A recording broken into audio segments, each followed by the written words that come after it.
ಲೋಕಸಭೆಯು ವಕ್ಫ್ ತಿದ್ದುಪಡಿ ಮಸೂದೆ 2025 ಅಂಗೀಕರಿಸಿತು. 288 ಸದಸ್ಯರು ಪರವಾಗಿ ಮತ ಚಲಾಯಿಸಿದರು ಮತ್ತು 232 ಸದಸ್ಯರು ಮಸೂದೆಯ ವಿರುದ್ಧ ಮತ ಚಲಾಯಿಸಿದರು. ಇದೇ ವೇಳೆ ಸದನವು ಮುಸಲ್ಮಾನ್ ವಕ್ಫ್ ರದ್ದತಿ ಮಸೂದೆ 2024ಕ್ಕೂ ಅನುಮೋದನೆ ನೀಡಿದೆ. ಮುಸಲ್ಮಾನ್ ವಕ್ಫ್ ಕಾಯ್ದೆ 1923 ಅನ್ನು ಇದು ರದ್ದುಗೊಳಿಸುತ್ತದೆ.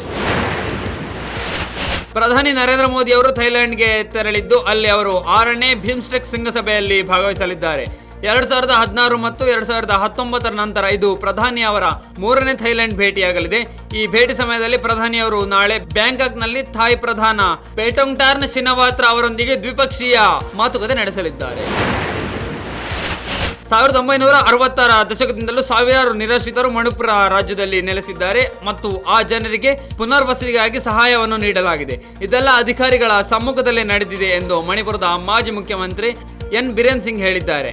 ಮಯನ್ಮಾರ್ನಿಂದ ಬಂದ ಅಪಾರ ಸಂಖ್ಯೆಯ ಅಕ್ರಮ ನಿರಾಶ್ರಿತರು ಸಂಘರ್ಷಕ್ಕೆ ಕಾರಣರಾಗುತ್ತಿದ್ದಾರೆ ಎಂದು ಅವರು ಆರೋಪಿಸಿದ್ದಾರೆ.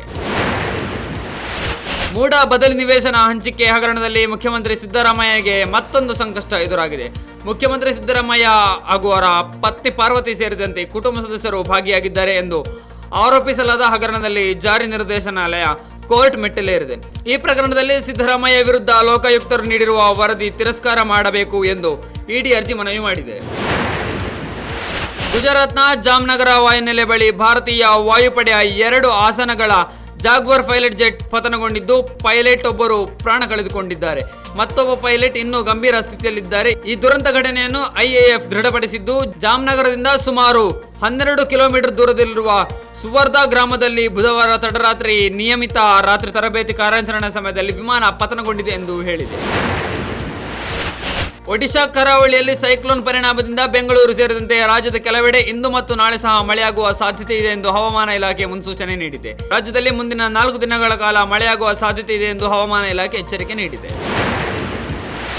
ಹೈದರಾಬಾದ್ ಸೆಂಟ್ರಲ್ ಯೂನಿವರ್ಸಿಟಿಯ ಬಳಿ 400 ಎಕರೆ ಕಾಂಚಗಲಿಬೌಲಿ ಪ್ರದೇಶದ ಅರಣ್ಯ ನಾಶ ವಿರೋಧಿಸಿ ಸಲ್ಲಿಕೆಯಾಗಿದ್ದ ಅರ್ಜಿಗಳ ವಿಚಾರಣೆ ನಡೆಸಿದ ತೆಲಂಗಾಣ ಹೈಕೋರ್ಟ್ ಭೂಮಿ ತೆರವು ಕಾರ್ಯಾಚರಣೆಯನ್ನು ಸ್ಥಗಿತಗೊಳಿಸಿದೆ. ಹಂಗಾಮಿ ಮುಖ್ಯ ನ್ಯಾಯಮೂರ್ತಿ ಸುಜೋಯ್ ಪಾಲ್ ಮತ್ತು ನ್ಯಾಯಮೂರ್ತಿ ರೇಣುಕಾ ಯಾರಾ ಅವರನ್ನು ಒಳಗೊಂಡಿರುವ ವಿಭಾಗೀಯ ಪೀಠ ಭೂ ತೆರವು ಚಟುವಟಿಕೆಗಳನ್ನು ತಾತ್ಕಾಲಿಕವಾಗಿ ಸ್ಥಗಿತಗೊಳಿಸುವಂತೆ ಆದೇಶಿಸಿ ಸಾರ್ವಜನಿಕ ಹಿತಾಸಕ್ತಿ ಅರ್ಜಿಗಳ ವಿಚಾರಣೆಯನ್ನು ಗುರುವಾರಕ್ಕೆ ಮುಂದೂಡಿದೆ. ರಾಜ್ಯದಲ್ಲಿ ಆಡಳಿತ ನಡೆಸುತ್ತಿರುವ ಕಾಂಗ್ರೆಸ್ ಸರ್ಕಾರ ಕಳೆದ 2 ವಾರದಿಂದ ಇತ್ತೀಚೆಗೆ ಸರಣಿಯಾಗಿ ಹಲವು ರೀತಿಯಲ್ಲಿ ಬೆಲೆ ಏರಿಕೆ ಮಾಡಿದೆ.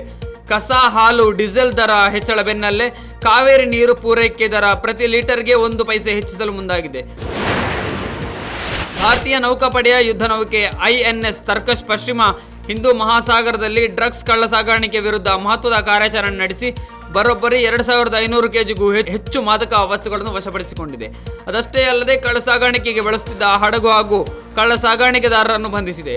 ನೌಕಾಯೋಧರ ಈ ಕಾರ್ಯಾಚರಣೆಯನ್ನು ರಕ್ಷಣಾ ಸಚಿವಾಲಯ ಶ್ಲಾಘಿಸಿದೆ.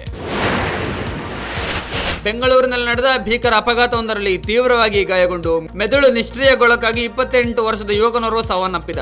ಇದರ ಬೆನ್ನಲ್ಲೇ ಆತನ ಕುಟುಂಬಸ್ಥರು ಅಂಗಾಂಗ ದಾನಕ್ಕೆ ಒಪ್ಪಿಗೆ ಸೂಚಿಸಿದ್ದು, ಬೆಂಗಳೂರಿನ ವಿವಿಧ ಆಸ್ಪತ್ರೆಗಳಲ್ಲಿದ್ದ 8 ಮಂದಿಗೆ ಮೃತ ಯುವಕನ ಅಂಗಾಂಗಗಳನ್ನು ಜೋಡಣೆ ಮಾಡಲಾಗಿದೆ.